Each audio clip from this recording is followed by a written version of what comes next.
Hey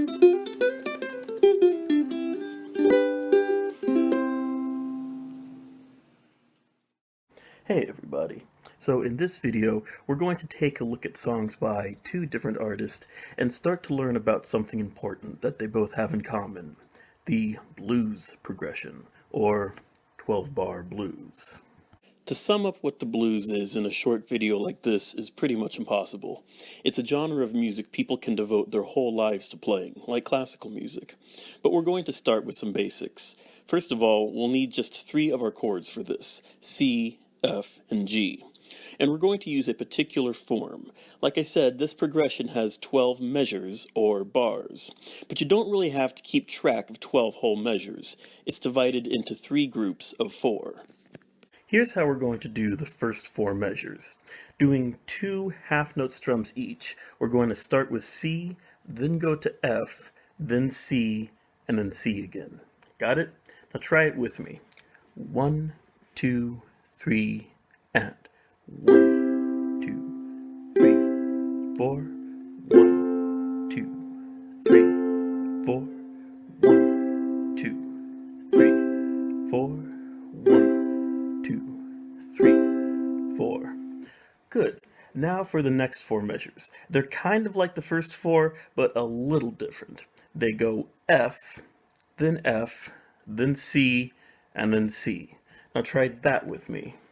1, 2, 3, and 1, 2, 3, 4, 1, 2, 3, 4, 1, 2, 3, 4, 1, 2, 3, 4. Good. And now for the last part, which is just a little different than the first 2. We're going to start with G, and then go to F, and then C, and then end on C. And try that with me. 1, 2, 3, and 1, 2, 3, 4, 1, 2, 3, 4, 1, 2, 3, 4, 1, 2, 3, 4. This whole pattern is an example of 12-bar blues. Now let's try playing the entire thing together. Ready? 1, 2, 3, and 1, 2, 3, 4, 1, 2, 3, 4, 1, 2, 3, 4, 1, 2, 3, 4, 1, 2, 3, 4, 1, 2, 3, 4, 1, 2, 3, 4, 1, 2, 3, 4, 1, 2, 3, 4, 1, 2, 3, 4, 1, 2, 3, 4, 1, 2, 3, 4. Now, there is a lot more to blues than just this. We're also going to need to look into why we're using these 3 chords, but this is a good start. So, what we're going to do next is try playing this along with a legendary guitar player, a gentleman named Buddy Guy. Born 1936 in Lettsworth, Louisiana, George Buddy Guy showed an early interest in music. At around age 7, he constructed a makeshift guitar out of wood and 2 strings. Guy started playing a real one as a teenager and joined local bands soon after. In 1957, he moved north to Chicago where there were better paying jobs, and it was in Chicago that he eventually met famous blues musicians he grew up admiring, such as Muddy Waters and Willie Dixon, and was signed to Chess Records as both a solo artist and an often sought-after studio musician. In a career that spanned decades, Buddy Guy himself became a huge influence on blues and rock musicians alike. To name a few awards over the course of his career, Guy won 8 Grammy Awards, the Grammy Lifetime Achievement Award, 37 W.C. Handy Awards, which are given for excellence in blues music, and in 2003 was awarded the National Medal of Arts by President George W. Bush. We're going to take a look at a song of his called I Smell Trouble. This song is a good example of 12-bar blues, and because it's in the key of C, it uses chords we already know. Now, what do I mean by key of C? We'll learn about that in another video. As for this song, we're going to change a few small things. Take a look at this. We'll keep the half-note strums, but in the last measure, instead of one bar of C, we're going to split it into one strum of C and one strum of G. Gives it a nice touch when we repeat. We'll play through this 3 times. At the end, it'll be a little different, but you've seen this before, with respect. We've added some rests. If the chord is by itself, still play 2 half notes, but if there's a rhythm to read, do that instead. It'll make sense when you hear the song. Wait 12 measures to come in, and then play along with me. Ready?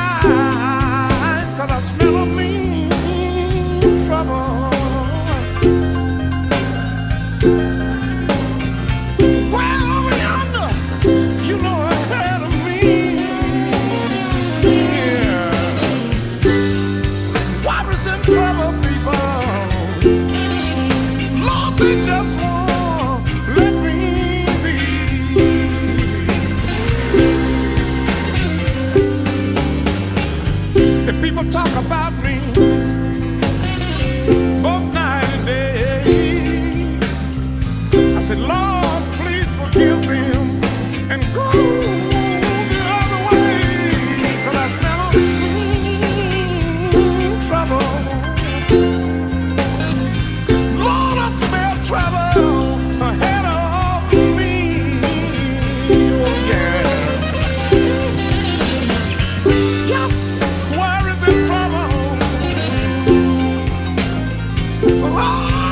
Just won't let me be.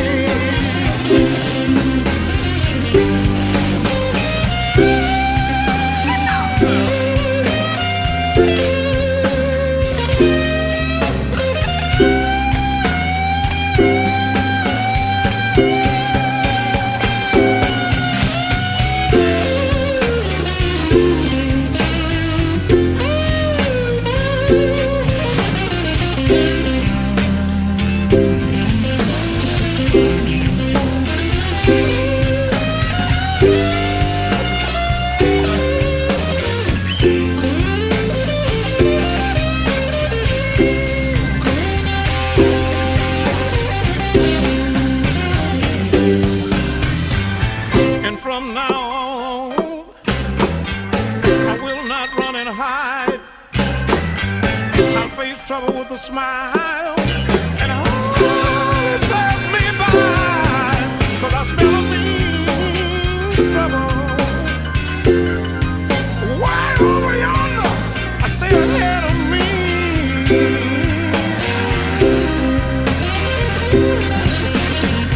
Yes, they just won't, Lord, they just won't let me be. Oh, yeah.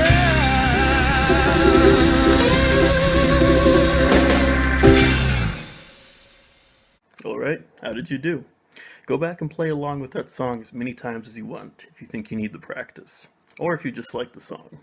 But what we're going to move on now to is taking a closer look at this chord progression and some brief history on the blues. And I do mean brief. This is a big topic. But we'll also keep revisiting it in other videos, so don't worry.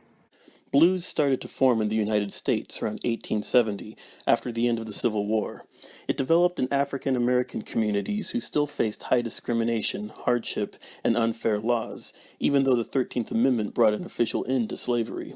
Since segregation and Jim Crow laws made many places inaccessible, black communities built their own music venues, called juke joints, and wrote music to describe life, sometimes with sadness, but also with humor. Blues didn't have a strict form at first, it was more about the feeling, but between the 1900s and the 1920s, printed sheet music and audio recordings started becoming more common. Artists like Ma Rainey, Bessie Smith, and Blind Willie Johnson became more well known, as people could share actual recordings of them, and a composer named W.C. Handy, remember there's an award named after him, wrote out blues songs in standard notation, whereas before it had usually been learned by ear. This popularized certain blues forms, with 12-bar blues becoming the most standard. Now, fast forward a little into the future. The year is 1947, and while America was still very racially divided, blues music had continued growing in popularity and kept attracting a bigger audience. Many radio stations still wouldn't play what they considered black music, but some things were changing.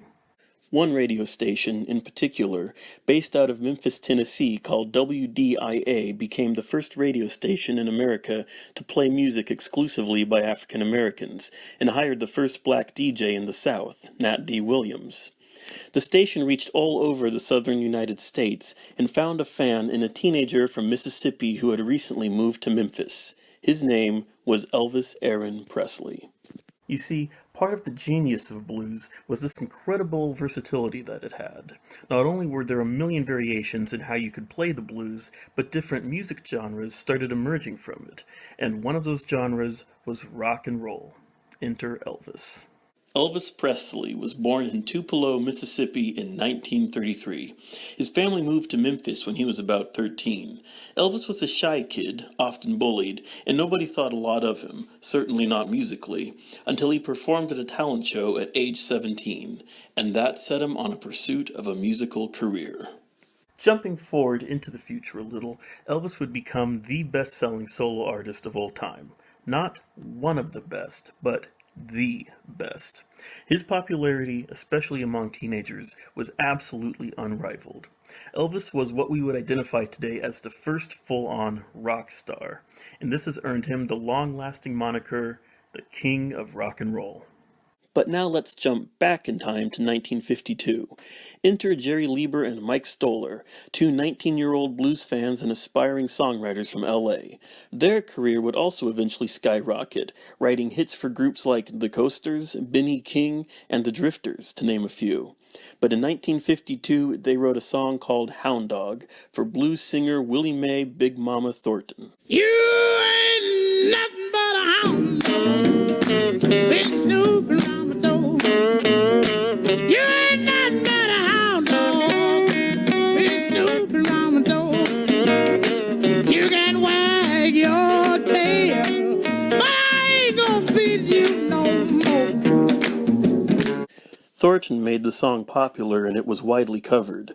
When Elvis heard a version of the song in Las Vegas done by a group called Freddie Bell and the Bell Boys, he decided to start adding it to his sets. And we're taking a look at it, not just because it became a signature song of Elvis's, but because it's a good example of the blues influence on rock music. You can hear it as a rock song, but you can also hear the blues in it. For this version of the blues, what we're going to do is take the last part of Buddy Guy's song, but take away all of the rests. So now it's just straight up chords, no stops.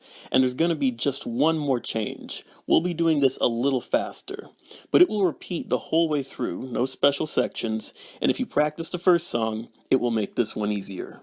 We're still strumming a half-note beat, just faster. You may want to listen to the song first, just to get an idea.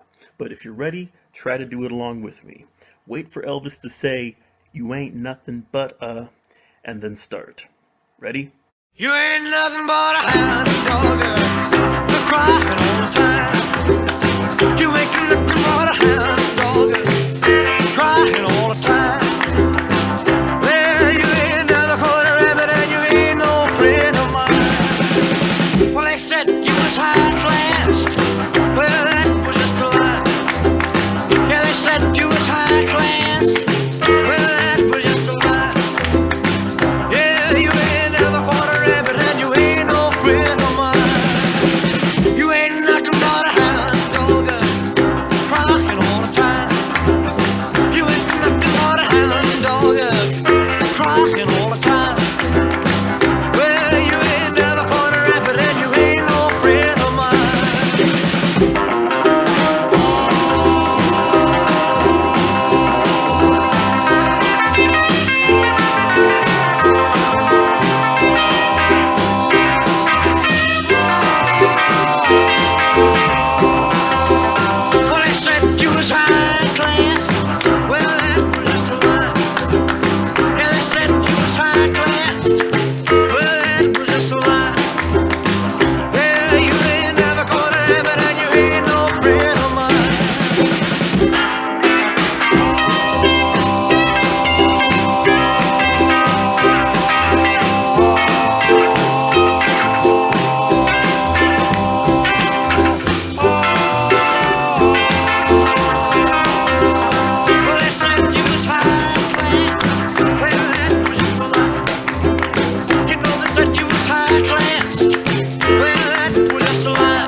Alright, everybody.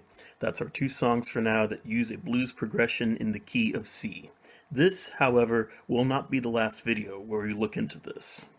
Stay tuned for more information about why exactly we use the chords we use, and more songs from more artists. This and the pop chord progression will turn up in a lot of places. Before I let you go, one more cool fact. Remember how I mentioned an artist named Blind Willie Johnson?